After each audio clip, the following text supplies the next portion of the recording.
சில ஆட்களை நீங்க கவனிச்சீங்கன்னா அவங்களுக்குள்ள இருக்கிற பிரச்சனையை உடனே வெளிப்படுத்துகிறவர்களா இருப்பாங்க.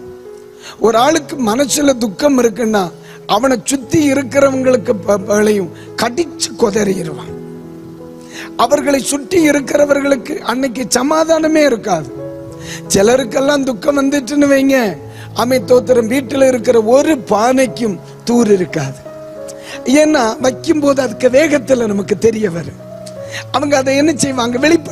வெளிப்படுத்துவாங்க. அதல்ல ஆவிக்குரிய வாழ்க்கை. ஒரு தேவ பிள்ளை என்பது ஒரு சாக்காப்சர் மாதிரி.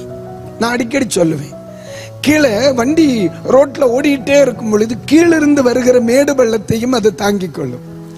மேல ஆட்கள் ஏறி இருப்பாங்க, மேலிருந்து வருகிறதான சுமையும் அது தாங்கிக் கொள்ளும்.